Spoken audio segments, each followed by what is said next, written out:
Okay, cool. So in terms of like the actual, so if you had, let's say I'm I'm this person who's looking to get started in terms of taking action, Yep, right? And I've yep, yep. done courses up the wazoo. Yes, I'm yes, a yes. kind of a bookworm expert when it comes to Yep, property investing. yep, yep. How would I go about kind of cultivating or creating this kind of this mindset that you're talking about? How would they Okay, go so about doing sure. that? So the first thing you want to do, so I've talked about why before, so let's move on to the next step. The next step is around what is your what? So that is, what do you Hmm. want? And in that, I talk about start with the end in mind. And so the end could be 5 years, 2 years, 1 year, 6 months. It doesn't really matter. Where's the end for you? I mean, I've got a number of my clients who are more than happy to set 5 year goals. I've got a number of my clients who really struggle with that, and they'd much rather do 6 months goals. It doesn't really matter. But you want to start with the end in mind and create a goal for yourself. And then you want Hmm. to work backwards from that goal. So that goal could be, so here we are today on the 11th of September, 2019. You want to get into your first investment property in 6 months from now, which will be, what's that, the 11th of March, 2020. So that's your goal. And so then you need to work backwards and go, okay, well, that's my end. My end point is to get into my very first investment property. Now, what are the things that I need to do? So firstly, I need to make sure that my finance side of things. So what is my finance? How much can I borrow? How am I going to pay for it? What is my level of monies that I'm going to use to buy my property? What type of property do I want to get? Is it a renovator? Is it a buy and hold? Is it what am I looking for specifically? So the clearer that you can be on what that goal is for yourself, the easier it's going to be to know, am I on or off track? Am I heading in the direction of my goal, or am I deviating away from it? So work out what it is that you want, and then you start to put actions in place. So it could be making sure that you've got your right structures and entity set up. So how are you going to actually buy the property? Is it going to be in your name? Is it going to be the company name? Is it going to be the trust acting with the trustee? Whatever it's going to be, go and seek that advice. So again, I touched on earlier that property is a team sport. Seek advice from the professionals. I'm not an accountant, so I want to give you a little disclaimer there. But get advice around what's the right entity, so you've got all those fundamentals sorted. You've got your finance sorted. You've got your structures sorted.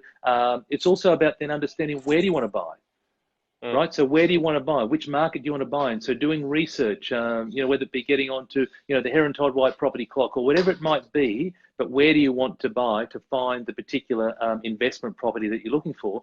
Then once you've established what your goal is, then it's about putting steps in place to make that happen. And so the way in which it starts is you've got to acquire the property. So how do you Hmm. acquire the property? Well, you could go to realestate.com and you could just trawl through realestate.com, but I would argue that realestate.com is a reactive strategy.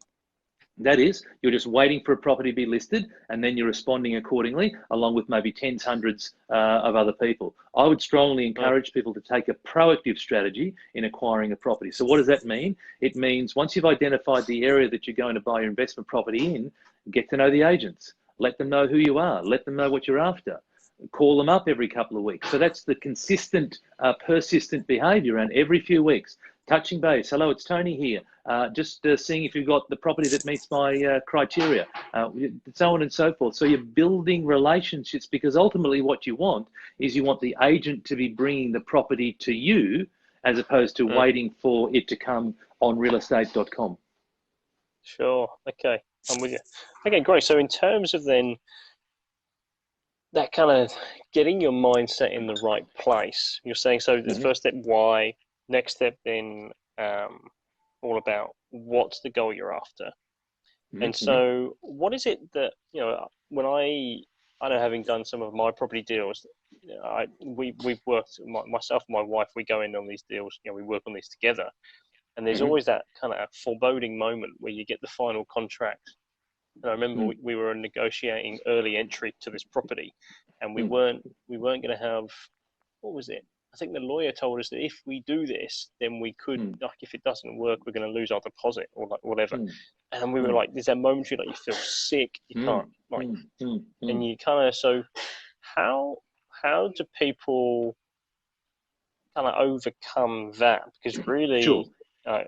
yeah, what would you say? Because that's often Sure. what, it's that fear of something going wrong, right? In terms of 100%. 100%. So the first is to get all your right legal clauses set up. So that is that you've got Mhm. opportunities to crash the contract if something comes up that Yep. that you haven't anticipated. So that could be your standard pest and building. From a developing point of view, we talk about due diligence. So putting in a due diligence clause, which is effectively a get out of jail for free type scenario. So you want to make sure you've got the appropriate legal clauses to do that.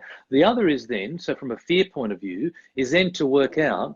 I describe this as gates, right? So in our lives, we've got this goal that's down there somewhere, and we've got all these little gates that are in between me and this goal. And so you come to this gate, and it's all about fear. And so you have to ask yourself, well, if I crash through this gate, do I take myself closer to my goal or further away? So if your goal is to create financial freedom through property, or if it's just simply to purchase your very first property, you have to ask yourself, there's this fearful moment in front of you. By crashing through this, does it take me closer to my goal or not?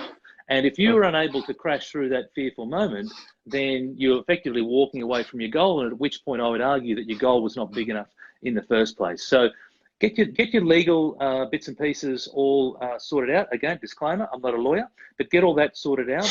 Make sure you do your due diligence. Make sure you've got your safety nets in front of you.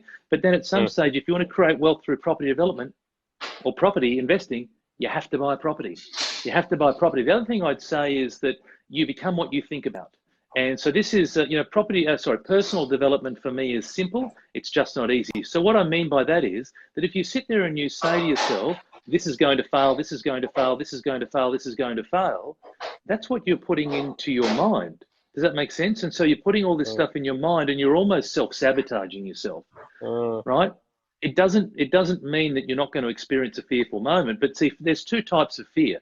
So there's danger, right, which is you're in danger, you're in genuine danger, and there's a rational fear. And a rational fear is that fear of taking that step forward. It's that fear of speaking in public. It's that fear of asking that boy or girl out. It's that fear of putting in a low offer, etc., etc. That's a rational fear, right? So your mind's sole role is to ensure that you survive through life. That's its role. And so for whatever reason, based on your history, based on experiences, based on parents, based on friends, you've created all these fears in your mind. So we're only born with two fears. So that's a fear of loud noises and a fear of falling. So every other fear that you have created or learnt that fear throughout your life. But if you can learn fears, then you can unlearn fears. And it's about how do we unlearn the fears to help us actually take the action.